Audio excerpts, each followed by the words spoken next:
Again, Happy Holy Sabbath. Amen. So, diba, it's so nice to worship the Lord na malipayon, masaya.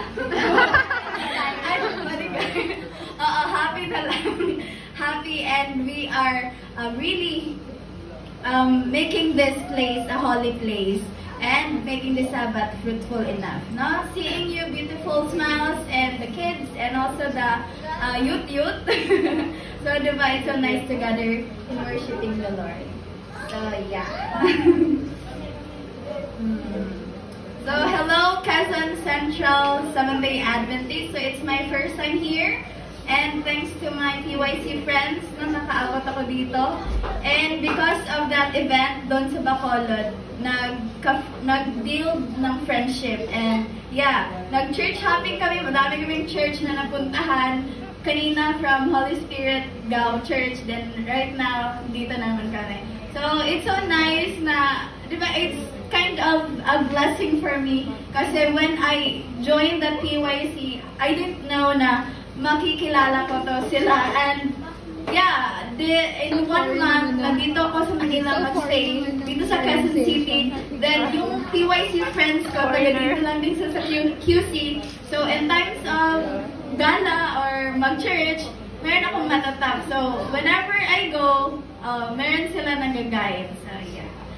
So thank you also for the warm welcome and the privilege to stand up here. I am just a simple human. Hindi pa po ako doctor, just an intern, and I'll be sharing some information about what I've learned sa aking internship and the basics about the eye. So to start, open your Bible in the book of Matthew 6 verse 22 to 23. So read it with me. Makaread mo?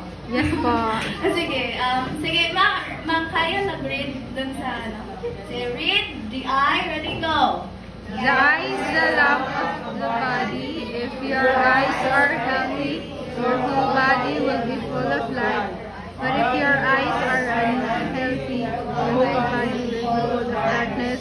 If then the light within you is darkness, how great is that darkness?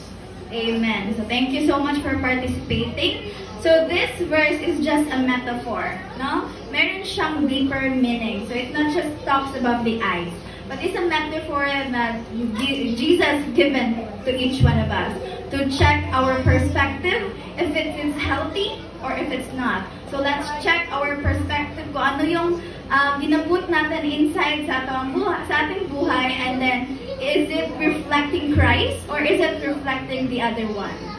So today, we will be dealing about, nasabi na kasi ni Ate Mae, yung part of the body which is, ano yun? The eyes. So before that, I want everyone to bow their heads as we ask God for guidance. Let's pray. Loving Father in heaven, Lord, as you come with our presence, thank you so much for this wonderful Sabbath that we come together to worship your name and bringing laughter and songs and praises.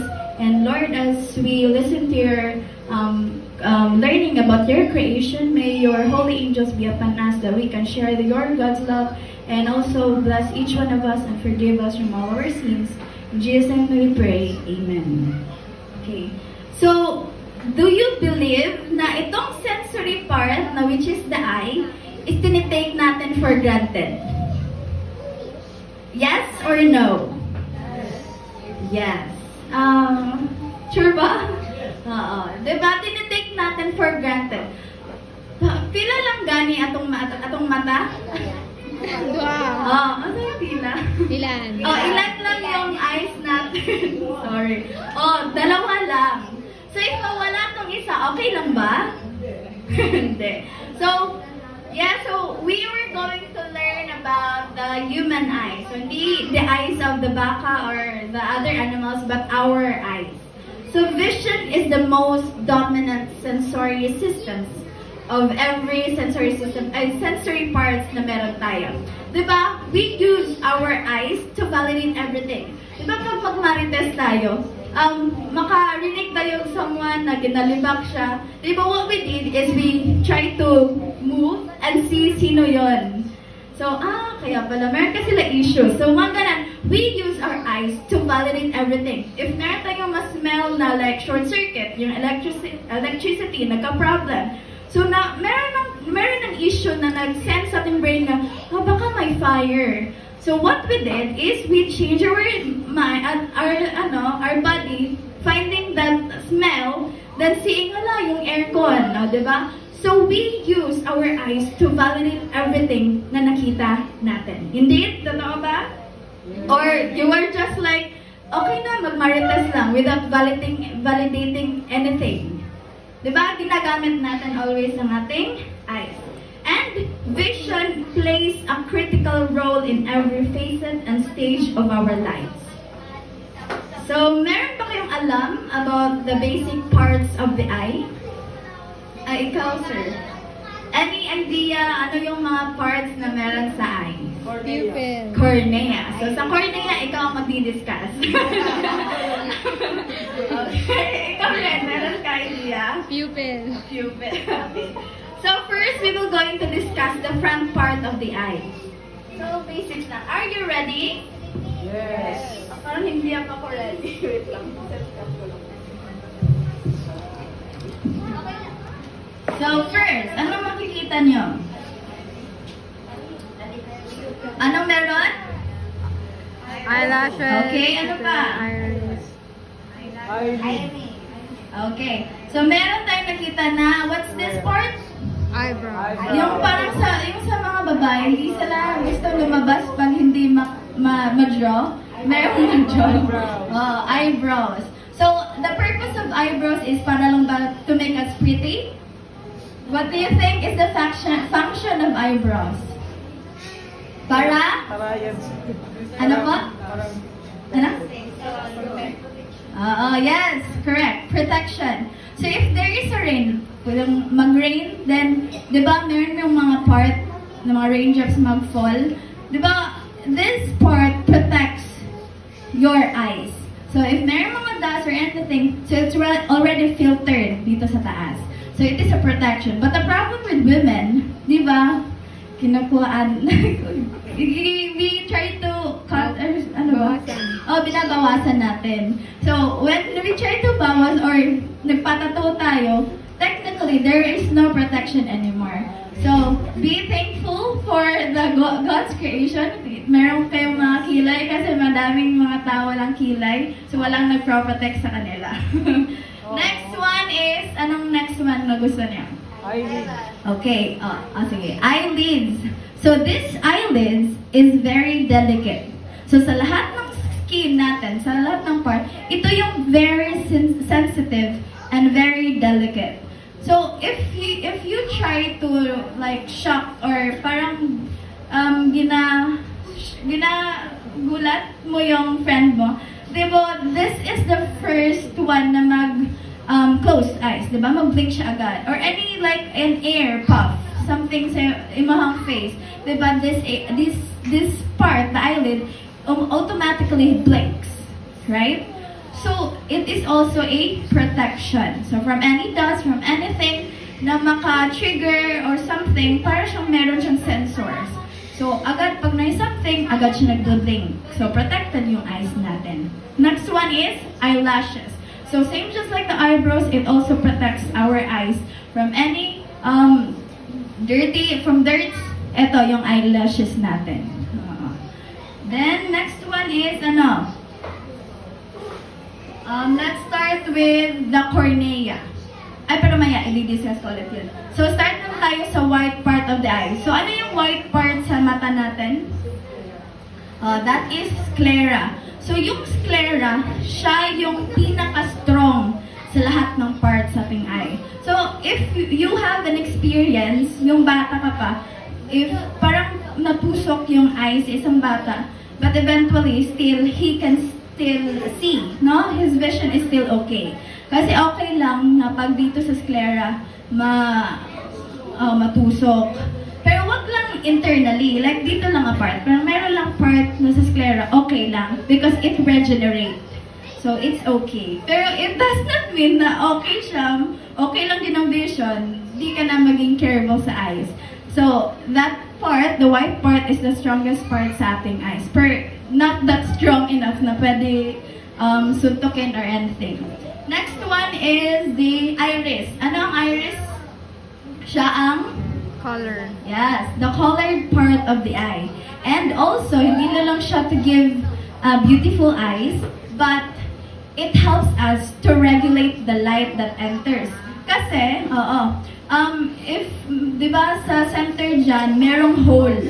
So, yan part is yung pupil. So, if makikita nyo, if we try to test someone, yung light, pag i-direct natin sa eyes ni patient, it eventually constricts. Magliliit siya. In order for the light, na yung important light na gusto lang ni brain na enter sa ating eyes para ma-read niya thoroughly. So, if our pupils and our iris is not that good enough, so whatever light that comes into your eye, hindi na siya ma-filter out. So, what will happen to the patient? Maging sensitive or glare or hindi na niya ma-clear, hindi na clear yung vision niya kung hindi yun correct yung muscles within that iris. So, yung pupil, yun yung the dark hole inside. Okay? Meron pa kayong na-learn? Yes. That's just the basic things. Next is the cornea. So, yung cornea, hindi siya visible like the sclera. And the cornea is the first part of refractive medium. So, dyan sila enter and then it will be refracted to the eyes and will enable us to see. But it's just the first part. So, it is a transparent. Bakit siya transparent? Kasi para the light can enter. Well, dun sa part sa sclera, siya yung strong and opaque, no? Hindi siya transparent. So, the light cannot enter into that area, dun sa sclera. So, dito lang siya sa cornea. That part, the clear part. So, this is the refractive medium. So, dyan first mag-refract yung light. Next one is, after, di ba, na-learn na natin yung cornea, the iris, the pupil, and then what is this? Ano yan? Oo, the lens. This is common na dini-explain sa mga sa mga young adults and adults. Kasi meron condition na common sa kanila dito. So this part, the lens, is the ones that mostly yung refraction moment, dun mangyayari lahat. So di ba, first refractive medium is yung cornea. This second one is the lens. And siya yung mas malaki yung part para enables the light enters para ma-direct doon sa next part. So, it accommodates. Yung function niya is ina-accommodate yung light na enter sa ating eyes. So, when we look at near, mag-a-adjust ito. When we look at far, magre-relax ito. Okay? So, kung wala tayong lens, walang mag-a-adjust, hindi natin makakita yung far at hindi natin makikita yung near. Okay?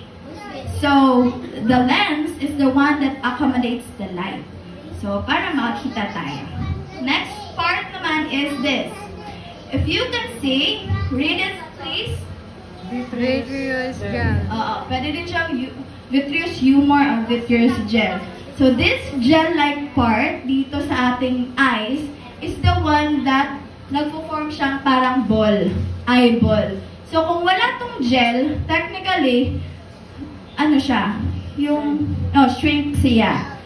Pero because of this vitreous gel, ano siya, big siya. Ball-like siya na type. So, yun lang yun. Then, meron din siyang small amount na refraction, pero hindi masyado. Mas malaki dito, then second, then next one is the retina. So, yung retina is the sensory part of our eyes. So, doon na talaga yung mangyayari na yung light na enter, na re-refract, then pagdating dito sa retina, magkakaroon na ng conversion. Light signals, magiging electrical signals na siya. And ready, papuntang, kung merong LRT at MRT, meron ding train papunta doon sa brain. Tinatawag nating the optic nerve. So, yung pinaprocess natin na light dito sa retina, magiging electrical signals pupunta or sasakay siya dito sa optic nerve papunta sa brain. the visual cortex or the occipital area.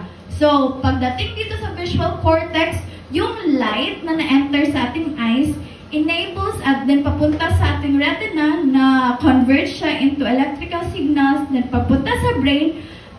That's the time na ma-understand natin na, yun pala si ano. If wala tayong brain, we will not understand what we see. So they're all connected together.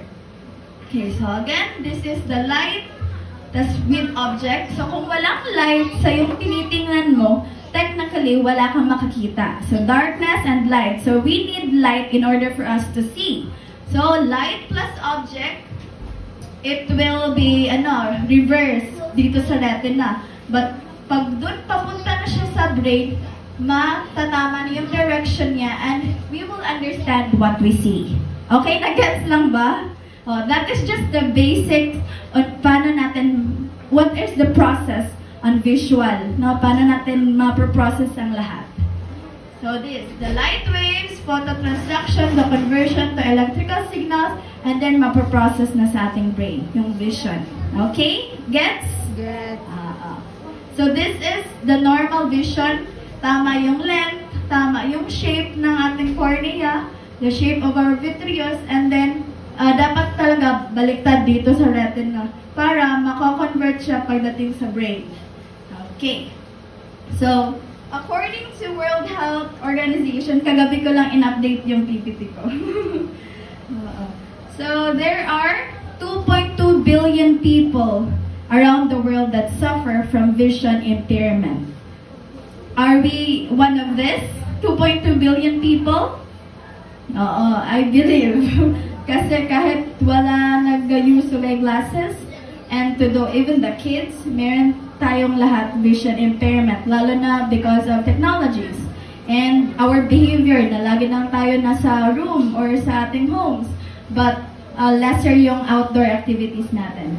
And next is, there are 94 million na merong cataract. And 88.4 million na people have uncorrected error of refraction.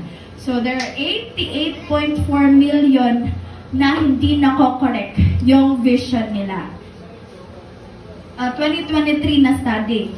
The last time that I lectured about the human eye, 2019. And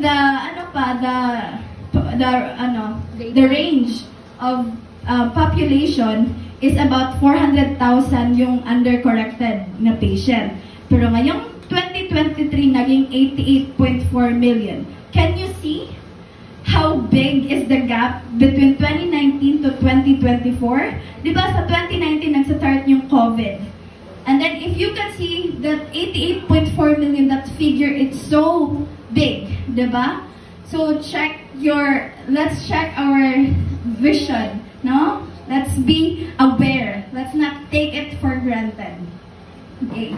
So, madami sa atin, having the vision problem, we struggle to learn, to walk, to read, and to participate in school. So, if you can see yung mga bata, if meron kang anak, makikita mo na you and yung asawa mo is good in school, good in outdoor activities. But when you check your child, parang wala yung genes na papasok.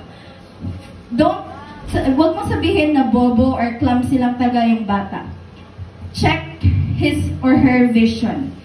Di natin iti-term agad na yun lang yung kakayanan ni baby. But we need to check holistically bakit ayaw niya mag-read. Kasi possible, di niya ma-read talaga. That's why he is just memorizing, yung sabi ni mama kanina, A. So, A. Mali, diba? Tapos papagalitan lang dahil agad-agad natin. So, let's check the vision sa mga bata. Kasi common to. If they are having problems with learning, walking, reading, those basic things nga dapat okay sa bata, check their vision. Malaki yung part sa vision. Diba sabi ko kanina, vision is the dominant sense of all. So if our vision is having a problem, technically, other senses natin sa body is problematic din. So, you cannot expect na yung bata mo magiging magaling if his vision is not corrected. Okay. So, meron tayong case study sa patient na 2 years old ay yung bata, naging non-verbal siya. And also, because of the environment he is, and also having the visual dysfunction. So, yung bata, before 2 years old, okay siya na bata. But times na naging 2 years old siya, binigyan siya ng phone, meron siyang yaya, tapos sinasabi ng yaya, you don't need to go outside, dito ka lang inside. Then all the rules sa yaya na ma-feel ng bata na, sinasabihan yung bata na sa sala meron ng aswang, dun sa kanyang room merong multo. So yung bata, na i-instill sa kanya na hindi siya pwede lumabas. Oo. So, psychologically, meron siyang problem, and visually, na di-destroy yung vision ni bata. Because at the time when you were 2 years old, dapat more on motor. Pero what happened to the child is 2 years old, naging non-verbal na siya. So let's check our lifestyle, our behavior, and how we treat our children. Okay? So, what are the impact of vision impairment? So, di ba kanina meron tayong 2.2 billion people na merong vision impairment. So, ano ba yung impact? So, meron tayong sinasabi na personal impact from the children, young adults, and to the adults. So, first is sa mga bata. They will experience lifelong consequences. Delay yung motor, yung language, emotional, social, and cognitive development. So, i-check nyo yung bata nyo. If he is not, if parang pag maglakad siya, parang hindi normal, or his cognitive, the basic thing, identifying the apple, that colors and all na dapat 2 years old, okay na sa kanya, check it. So, check mo yung vision din kanya. Kasi it is a lifelong consequences. Kasi if yung bata, emotionally problematic, socially, di siya good. So, what will happen pag pinasok mo siya sa school, magiging, binubully siya, always siya mabully. Oo, so hindi healthy na environment din. And also, pagdating naman sa bahay, mabiblame siya kasi hindi siya good enough. So, wala siyang option para ma-heal at matulungan yung sarili niya kasi even he or yung bata, she doesn't understand what is blur vision, what is eye pain, ano yung mga problema sa mata. So, wala siyang alam. So, we as a parents, dapat alam natin yung mga basic needs sa mga bata, lalo na sa vision, kasi meron siyang lifelong consequences. So how about pag young adult? Lower rates of employment and higher rates of depression and anxiety. Kasi if blurred yung vision mo, yung grado mo nasa 1,000, so sino bang mag-a-accept sa'yo for employment? Di ba wala? Because you cannot see good enough at near work and even at far. So no one will trust you. So lower yung rate nila for employment. And because of lower rate of employment and then social capability is not strong enough, common yung depression and anxiety for people having vision impairment. So yung makita nyo yung mga kids na mga youth na malaki yung kanilang glasses, check nyo sila, mahihiyain. Oo. Tapos, ayaw nila mag-join with others because they have something within na hindi healed. And they, ang iba, okay naman, pero madami sa kanila na hindi sila socially okay. And how about sa adult? Common yung social isolation, difficulty walking. Bakit difficult? Kasi, meron silang arthritis. But also, if your vision is not good enough, how can you check the peripheral sides? How can you check if meron bang table? Meron bang something nakaharang dyan? So, they will have higher risk of falls and fractures. So, it's not about the bones, but also included din yung eyes. So, if hindi good yung eyes natin, normally, madadapa tayo or something na mga injuries na mangyayari sa atin. So, those were lifelong consequences. And meron tayong vision problems. So, yeah. Oh. So, ano yung, muna yun? Yun yung common na complaint natin pag magpunta tayo optometrist, sa clinic, di ba? Common yung blur vision. So, we will discuss about the blur vision and the other factors yung sa mga blurred vision. So, when the shape of the eye changes, na mag-change yung formation, yung sa corneas, sa eyeball natin, it also changes how the light rays enters our eye. And it will not be focused and can cause blurring of vision. So, those are just simple explanation bakit magkaka-blur yung vision natin. So, knowing the basics, yung kanina, yung normal functioning of our eyes, if merong problem doon, technically, meron din tayong blurring of vision. So, makikita nyo, the first picture, blur, ay, normal yung vision. Clear yung near, clear din yun yung far. The next is the myopic vision. Clear yung near, pero hindi clear yung far.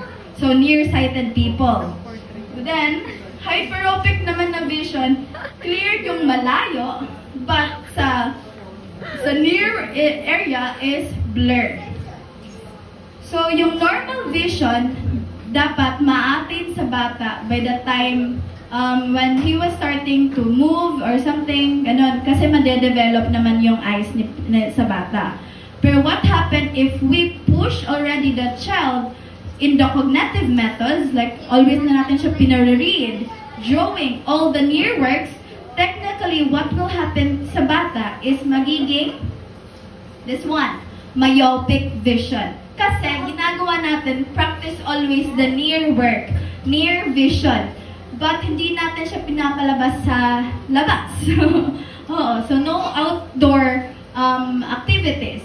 So lahat yung vision niya, then the child like 2 years old, nagsa-cellphone na siya. So technically, time na dapat ma-develop yung eyes niya near and far, hindi ma-achieve yung sa far vision. Kasi ang ginagawa natin, pinababantay natin ang phone sa bata. Tama ba? Yung nagbantay sa bata is yung phone na. So yung phone, di ba, near work siya ng mga tasks. So technically, what will happen to the child is magkakaroon siya nitong problem. And also, with the hyperopic vision, common sa kanila na always outdoor. Always sila maglabas. Yung ayaw nila mag-school, ayaw nila mag-read, pero okay sila sa labas. Like, they were good in sports, good sila, lahat. Basta panglabas. Pero when time at readings, they want to sleep, they want to go outside, anything para they can escape about reading. So this were the people hyperopic vision. So sa myopic, the high achiever na mga bata sa school. Then ito hyperopic, mga sport type of children. Pero dapat ang ma-achieve natin is a normal vision. Okay. So in a scientific base, ito ay yung normal vision ni patient. Then if makita yung light, it will direct dito sa retina. Dito, direct talaga sa retina. Pero if you are a nearsighted, okay yung near vision mo, pero yung malayo mo hindi, yung light, di-enter siya, hindi dito sa retina, but in front. In front sa retina. So, your eyes are too long enough na hindi na aabot yung light sa normal na size, and what will happen, magkakaroon ng blur vision. Okay? Then sa farsighted naman, small yung eyeball niya, but ang nag-focus niya behind the retina. So, pag hindi yung directly yung light na pupunta sa retina, it will not give you a clear vision. So, mangyayari blur vision. So, whatever we do, ayaw natin pumunta sa optometrist, ayaw natin ipa-correct. So, this problem, the common problem pa lang, hindi na natin mako-correct. Kasi wala, okay lang. Kahit yung near problem natin, good, near natin is good, tapos sa malayo. So what we just do is sleep na lang when times of headache and all. So hindi natin, we just take it for granted. So hindi natin mako-correct to nearsighted and farsighted. So example, if naman pag astigmatism. So, sinong may ganito na vision? Ikaw, Oo, ako din. Ganito yung vision ko. So, there is, symptoms ko is glare, sensitivity to light, then headaches. So, mostly, pag vision with astigmatism, ganito yung problem. Uncommon sa kanila yung headache talaga. If you can see, nagdo-double siya. Oo. So, sa astigmatism naman na patient, this is the normal eye. And then the problem for astigmatism patient is technically their cornea. Common to sa mga patient na mahilig mag-rub. Oo, mag-rub ng eyes. So, pag mag-rub tayo ng eyes, magkakaroon siya ng, anong Tagalog sa kubal? Ano kubal? Kalyo. Kalyo, oo. Di ba, if we mag-clean tayo using the stick, yung stick na, Tambo. stick, oo, yun. Walis tambo. Walis. Then, what will happen, like, pag matagal tayo nagwawalis, di ba magkakaroon ng kalyo? Oh. Same with our eyes. If we try to rub it always, like small lang na itchiness, we try to rub it extensive. So, mangyayari is, magkakaroon ng deformation sa ating cornea. Yung first part of the refractive media. So, if maglagi tayo nagra-rub, it will change the shape of the cornea, so yung light na mag-e-enter sa ating eyes is madami na siya. That is why, di ba, yung light rays, pag mag-drive, is yung madami siyang light rays, ganon, and ganon. Then, pag yung very sensitive sa light, wala siyang kind of protection. So, so because of this part, meron pang other factors why magkakaroon ng astigmatism, pero this is the common one. If hindi natin ma-resist ang ating sarili, we just always rub and rub, magkakaroon tayo ng ocular disease na tinatawag natin keratoconus. So, yung cornea is too stiff enough, like makita mo talaga na parang lalabas na talaga yung cornea, and it will eventually lead you to blindness. So, if meron kayong tendency like always rubbing your eyes, kung alam nyo na now, please stop para ma-prevent natin yung keratoconus. Kasi yung keratoconus, mas higher form na siya, and you really need do surgeries and all. While this astigmatism can be reversed, makakaya pa natin, pero pag magdating ng keratoconus, mahirap na. This one, sinong ganito magbasa? Lolo ko. Lolo mo. How about yung mga kasama ko nagkanta kanina? So, tinatawag natin this condition. This is a normal condition sa ating eyes. So, lahat tayo hindi exempted. Magkakaroon talaga tayo ng presbyopia. So, yung presbyopia is yung lens natin is weak na siya. So, just like our body, mag-weak siya pag maging old tayo. So, if our age increases, the lens natin is magdi-decrease yung elasticity niya. So, hindi na siya strong enough to accommodate, not strong enough to adjust what we see. So, what will happen is, i-adjust na natin the reading material palayo. Oo. So, if makita nyo, dapat the normal is dito sa retina. So, nagiging hyperopic. Yung the vision kanina sa hyperopic, maging hyperopic na siya. Hindi clear yung near, pero clearer konti yung far. So, that is the presbyopic condition. Behind yung retina, nagpo-focus siya. So, this, hindi na niya maklaro yung near area kasi hindi na good mag-accommodate yung lens. So, that is why you need to adjust the reading material para ma-read niya ulit.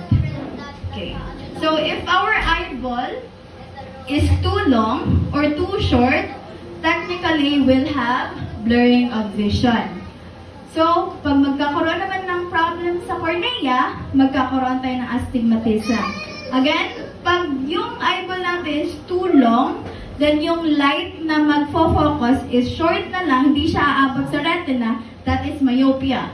And pag short naman masyado, yung eyeball, tapos yung light na mag-focus is behind na sa retina, that is hyperopic.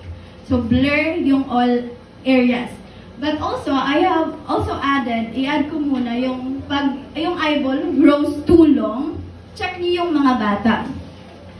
Yung pang, like, age 5 years old, myopic na si baby, nearsighted na siya. Until maging college, high school, yung behavior na is always near work, nag-use siya ng eyeglasses, pero still not changing the behavior, hindi siya naglalabas outside, still near work, what will happen? Ang eyeball natin mag-a-adjust. He will be so long enough and it will trigger stretch marks sa ating eyes. So yung stretch marks, tinatawag nating tigroid fundus. Yung retinal na part is meron siya mga stretch marks. Kasi pag balloon, di ba? Pag sobrang madami na yung air, parang manipis na masyado yung balloon and will result to retinal detachment. Then after retinal detachment, blindness. So check the eyes of your children. Kasi meron kasi ako patient, yung last than 5th year, 18 years old, a working student dun sa neighboring school. Working student siya, then yung schedule niya is from 7 a.m. to 5 p.m. school time.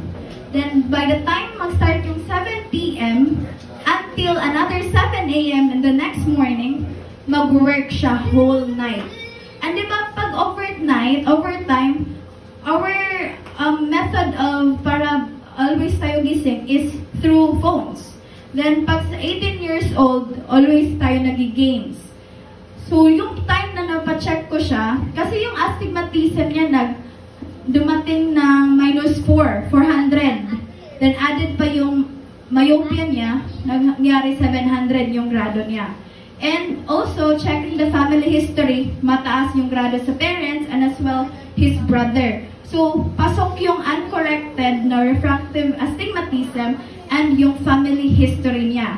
So, pag-check namin sa retinal part niya, merong stretch mark because of hindi niya na-correct yung vision niya, walang nag-help na eyeglasses, and always siya nag-near work. So, nag-stretch yung eyes natin para makakaya pa rin, kasi mag-a-adjust talaga siya sa atin. When we try to read something in the near, tapos myopic tayo, ma-read pa rin natin, pero magsasuffer yung inside natin na eyes. Oo. So, magkakaroon siya stretch mark, tigroid, then magkakaroon ng retinal problems, yung detachment, then blindness. So, check yung bata pag myopic na, change the behavior. Pwede siya mag-phones pag school activities only. Pero pag hindi school activities, eliminate. Oo. Pag 2 years old, hindi pa pwede mag-use ng phones or any gadgets. And also, dapat more on motor skills. Para kasi yung dapat na normal development sa bata. Hindi yung mag-linear work na agad, magko-cognitive na agad. So, merong mga problems na magre-result sa bata. Yung iba, magkakaroon ng ADHD, other mga autistic problems, behavioral problems because of early and wrong development sa bata. Okay, yung last din is aging of the lens. Yun yung sa presbyopia. Pag mag-old na tayo, magkakaroon tayo ng presbyopia. Okay, next is, there's the list of management na naka-updated to. Kasi because of internship, I already received new management on how we can prevent and can help this type of condition. Ang pinaka-common na ginagawa natin is eyeglasses, contact lens, or kung meron tayong money, pwede tayong magpa-LASIK para ma-correct totally yung vision, yung error of refraction natin. And these are the new, kasi sa amin dun sa Mindanao, hindi pa common yung vision therapy. Pero dito sa QC, na nagpunta kami sa VSI, dun sa West Avenue Vision Science Institute, nag-offer sila ng ganitong type of management. And also sa Federal Mundo. So, you can really access the best management for your vision. So, here are the vision therapy. Makikita nyo, mostly kids. Kasi we need to prevent as early as possible. Merong mga conditions sa bata na early pa lang dapat ma-intervene. If maglapas na 7 years old, above 7 years old, hindi na siya mako-correct. So, for her life, magkakaroon siya yung condition. Okay, so these are the management that we do. Mga vision therapy, Brook string, ina-allow natin na ma-exercise yung eyes ni bata because these are just senses. Oo. Yung mga problem natin, behavioral, yung mga body systems sa bata, if sa vision pa lang nako-correct na natin, pina-play natin ng mga activities, yung any type of control, the vision, the eye-hand coordination, everything, the body, it will eventually result to good, ibinabalik yung senses.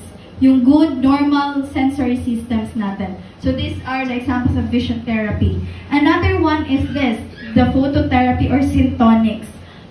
Ang ginagawa dun sa Fedelmundo, like mga bata na hyperactive, so 4 or 5 minutes or 30 minutes ba yun? Yung light, dinadirect lang yung sa ulo ng bata. Then, it will help the baby, the bata will relax, no? Hindi na siya hyperactive. So this is a new type of management na yung bata is magtitingin lang dito sa light. These are the examples. Yung light, phototherapy siya. And meron siyang mga type of light, yung red for stimulation, then yung blue for relax. So, ginawa sa akin last time is meron naman akong refractive error, chinek yung VA ko. Then after knowing my VA, pina-phototherapy ako. Then pagbalik ko doon, pag-check na naman ulit yung VA, nag-improve siya. So mas better siya. With the use of glasses and other visual therapy, mas better yung improvement sa ating vision.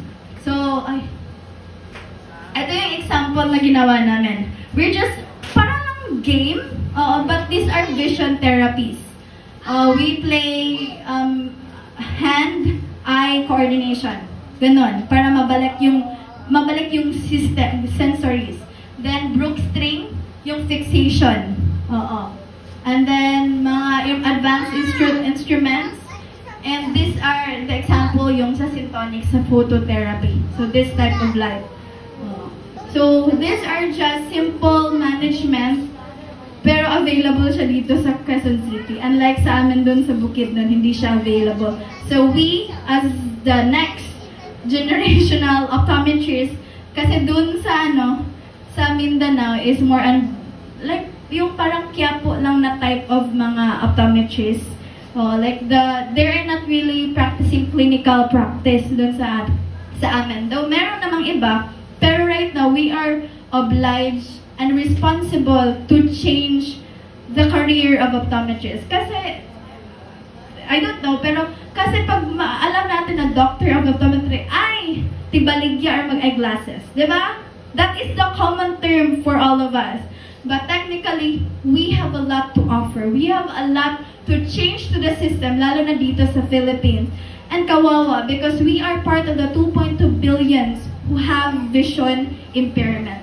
So we need to change that as the next optometrists, we also have to practice this clinical practice para mag-give namin yung services that best offer na makokorek natin yung vision. Kasi, sino pong gusto dito maging bulag? Di ba wala? Kasi mahirap. This is the dominant sensory part. Kung walang vision, mahirap tayo to live our life smoothly. So that is why we need to be managed with all this type of vision therapy. Sorry. Vision therapy. So next is the common na problema natin is yung sun. May tulong na ba? Kaya ba? Okay pa. So yung sun, di ba? Yung sun, kahit sa mga skincare estheticians, di ba we need to use sunscreen? Kasi yung UV radiation natin ngayon is nagkakaroon siya ng mga it can damage our eyes. Diba? This is the delicate part. So, kahit pinoprotect, like nag-blink tayo, pinoprotect ang eyes natin, but it is not enough. Kasi, whether from natural sunlight, like this type of maglabas ka lang dyan, cloudy na type of sun, still intensive na yung rays of light. Kasi hindi na okay yung zone layer natin. So, it will really damage our cornea and our lens. So here are the results sa sun damaging sa ating eyes. This type of problem, the cataract, the very common, pterygium, pingicola, and photokeratitis. This is because of the sun exposure natin. And hindi tayo nag-use ng mga protection sa ating mata, so technically, mas easier niya ma-damage yung eyes natin. First, ano nga ito? Catarata or cataract. So, yung manifestation sa cataract is meron ng white part doon sa pupil. Diba? Ito yung normal eye. Dapat, ito black dito. Pero pag magkakaroon tayo ng cataract, magma-white na siya. Bakit nagwa-white na siya? One factor is because of sun. But the main factor is because of aging. No? We are old already. Tapos lesser na yung flexibility natin sa ating lens and mag-result na siya cataract. But the problem right now, dapat magkakataract, normally magkakataract 70 years old, 60 or above pa niyan. But ngayon, meron ng mga patient namin na cataract na sila by the age of 20s, by the age of 30s, mga working people pa lang. Good pa yung lens nila, good pa yung system ng body. Pero bakit nagkakaroon sila cataract? Because of the sun. Malaki yung impact ng sun sa ating eyes. Magkakaroon tayo ng cataract. So, dapat for old people. But because we're not protecting ourselves from that sun, magkakaroon din tayo ng cataract. So, anong vision? Ito, mag-clouded yung lens natin. Pero meron naman tayong management for this type of condition through surgery. Phacoemulsification surgery. So, okay lang. Mababalik naman yung vision natin. But we really need to seek a thorough case history taking. Kasi meron akong patient last time, yung patient ko, na 2005, nagka-cataract surgery siya. Then right now, 2023, she wants na yung next eye niya is ipapa-cataract surgery niya. Pero, yung vision na ni patient is shadow na lang. Stiletto na lang yung makita niya. Oo. Kasi meron siyang problem, ano siya na type, genetical problem sa vision niya, na pag magka-cataract surgery siya, tas meron na siya yung genetical problem, magbi-weak yung muscles niya sa eyes. So, what will happen, kahit i-cataract surgery pa namin si patient, magiging blind pa rin siya.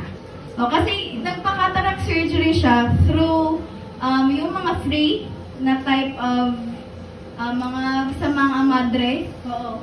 So, hindi siguro na thorough case history, hindi nalaman na meron pa siyang problem with genetical problem.